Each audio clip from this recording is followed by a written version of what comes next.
Hello and welcome, ladies and gentlemen, to Defying Disaster. This is Battlefield 4.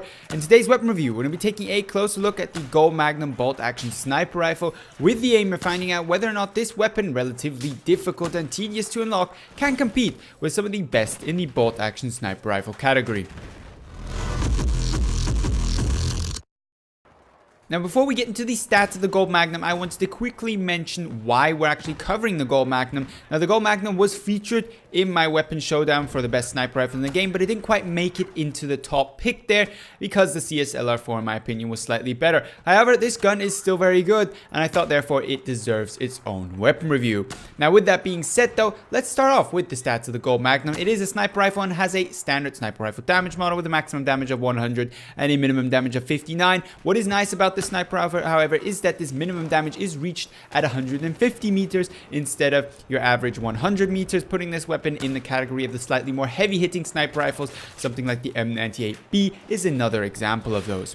Its fire rate is amongst the higher for bolt-action rifles in the game. It is at 44 rounds per minute, definitely better than most of your best sniper rifles in the game. Example, CSLR4 at 40 rounds per minute or the JNG90 at 37. So you're certainly not going to be lacking in that department. On the other hand, it does have a small magazine, meaning you are going to burn through those 6 bullets that you have relatively quickly, giving you, of course, a magazine of 5+1 in the chamber. Its muzzle velocity is probably the weakest point of this weapon at 580 meters per second. It isn't exactly slow, yet can't quite compete with some of the best weapons in the game. Comparison CSLR4 with 670 meters per second. It is a full 90 meters per second below the CSLR4. This, of course, means that hitting moving targets at distance is a little bit more tricky, or that you just have to simply lead more, get used to leading more, and then you shouldn't have too much trouble. The reload on the Gol Magnum is a mixed bag. However, reload is not too important for bolt-action rifles, with its short reload being slightly longer than your average, still, however,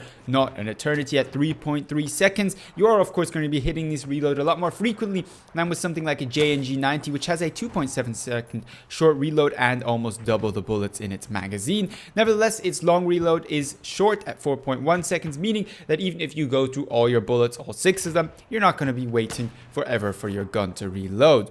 Now, the rest of the stats of the Gol Magnum are standard. It's got, of course, a normal 0 ADS value and the usual 1.5 aiming down sight while moving. Hip firing is not recommended with any sniper rifle.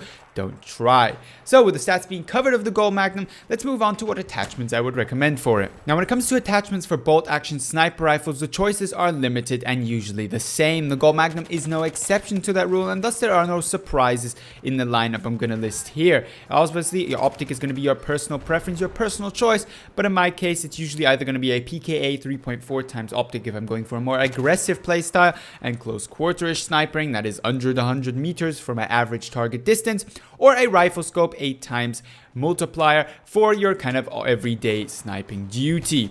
Of course, this is a matter of personal preference, but those are the 2 scopes I usually like to run with. Accessory for me is a 4 times variable zoom, allowing me to extend the range of my 8 times magnified optic to longer ranges. If I'm not obviously using a 8 times optic, but instead the 3.4, I can't really equip that, and I may actually leave no accessory instead. You can, however, also use the rangefinder if you're somebody who likes to zero their scope into the distance their enemies are at to perfectly hit that headshot without having to aim above the head of their target. That is also a viable attachment here.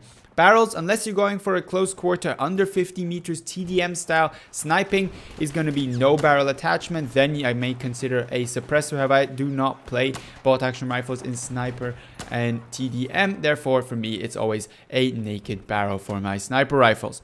When it comes to auxiliary, also the choice is predictable. Bipod has no benefits for a sniper, even if you are staying stationary, lying down, or behind a piece of cover. Therefore, the straight pull allows you to maximize your fire rate, hit that 44 rounds per minute that you're getting with the Gol Magnum. Otherwise, of course, you always have to disengage your optic, disengage your aim down sight mechanic to start the rechambering of your gun, slowing down your rate of fire, and sometimes also resulting in the loss of a target at long range. Having trouble finding him after firing your shot is nothing good, because he may be a sniper and actually fire back at you.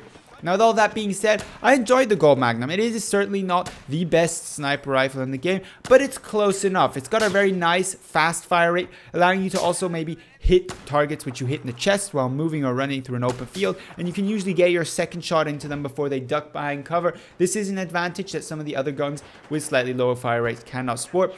Nevertheless, it can't compete in my opinion with the CSLR4. The CSLR4 is still just a slightly better version because of that faster muzzle velocity. However, as I've said in many videos before, sniper rifles, with a few exceptions, are generally all good and you can use whichever one you want. You will be effective either way. So let me know down below in the comments what you thought of both this video and the Gol Magnum. What are your experiences with this gun? Do you have as much fun sniping in Battlefield 4 as I do? Because I just see this now as preparation for the upcoming Battlefield 1 game, where bolt action rifles are of course going to be more important than ever. However, leave your video suggestions down below in the comments, and at this point I'd like to thank you very much for watching and hope to see you in the next Battlefield 4 video.